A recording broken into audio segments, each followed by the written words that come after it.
Hey guys, Dan here. Quick setting video for the new Forza Motorsport. I think the game can be a lot of fun if you have the right settings, and it can be insanely horrible on the default settings. I tried it on the weekend on the default ones and I was like, okay, well, this is unplayable, whatever.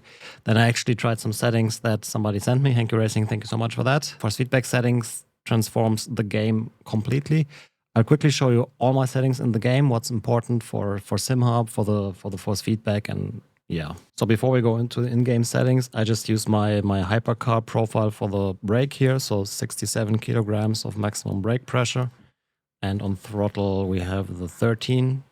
Same that I use on iRacing. And in True Drive, I actually made a separate profile. You can go to this icon here, an online profile, search for Dan and title Forza.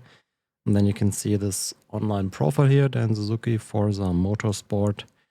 And it's pretty much steering range 700 degree felt the best to me. 700, 720, play around with it. And a reconstruction filter on 4. You can adapt this to pretty much any base. They all have the same settings. Just make sure that the steering range is not 900, because otherwise you have to steer so much it feels completely odd. With 700, I've had good success. Also, be careful with the overall strength. 100% can be tough in this game because it will not limit your force feedback if you crash.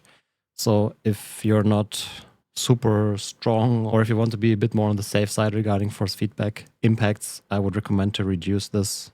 I'll leave it on 100.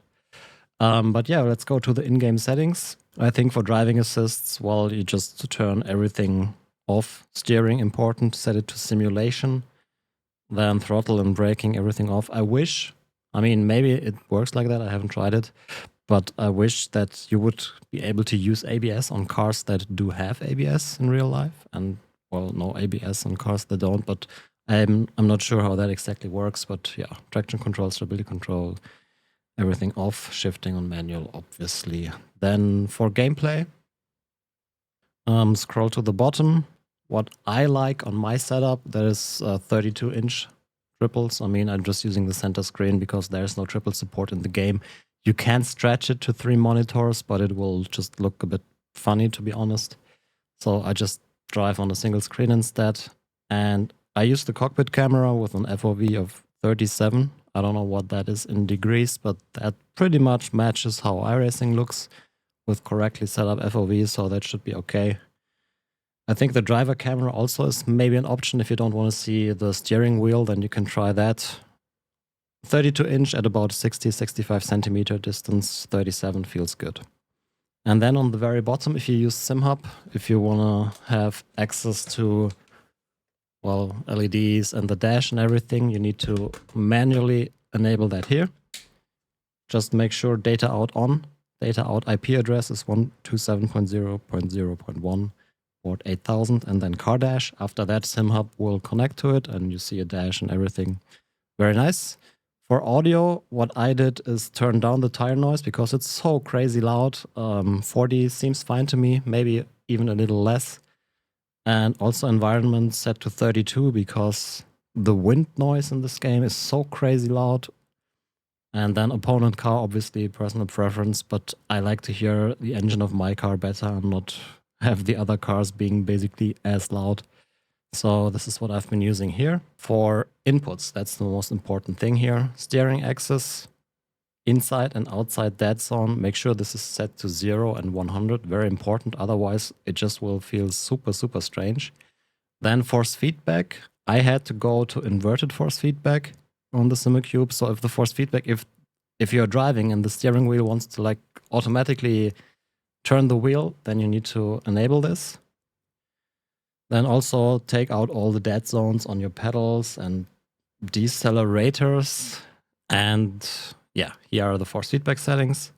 Vibration scale, I have set this to 50, otherwise it just feels a bit strange.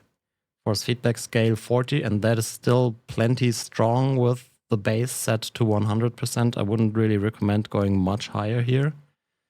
Steering self-alignment is set to 100. The mechanical trail scale, somebody just followed while I record the video. The mechanical trail scale is set to 141. Pneumatic trail scale 100. Road feel 112. Load sensitivity is 50. Wheel damping scale 24.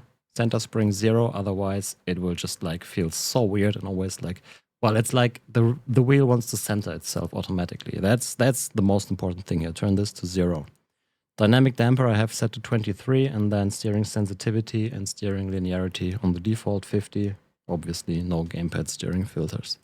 And with these settings, I would say the force feedback feels decent. It's not the best force feedback in the world, but it's definitely good enough to have fun in the game. I mean, I've done my first 2 online races today, and it was I was having fun, and I think that's what it's all about. Of course, this game is not the hardcore sim like something like R Factor or iRacing or whatever, but it's a very fun simcade game that I will definitely spend some hours in, maybe even more. Who knows?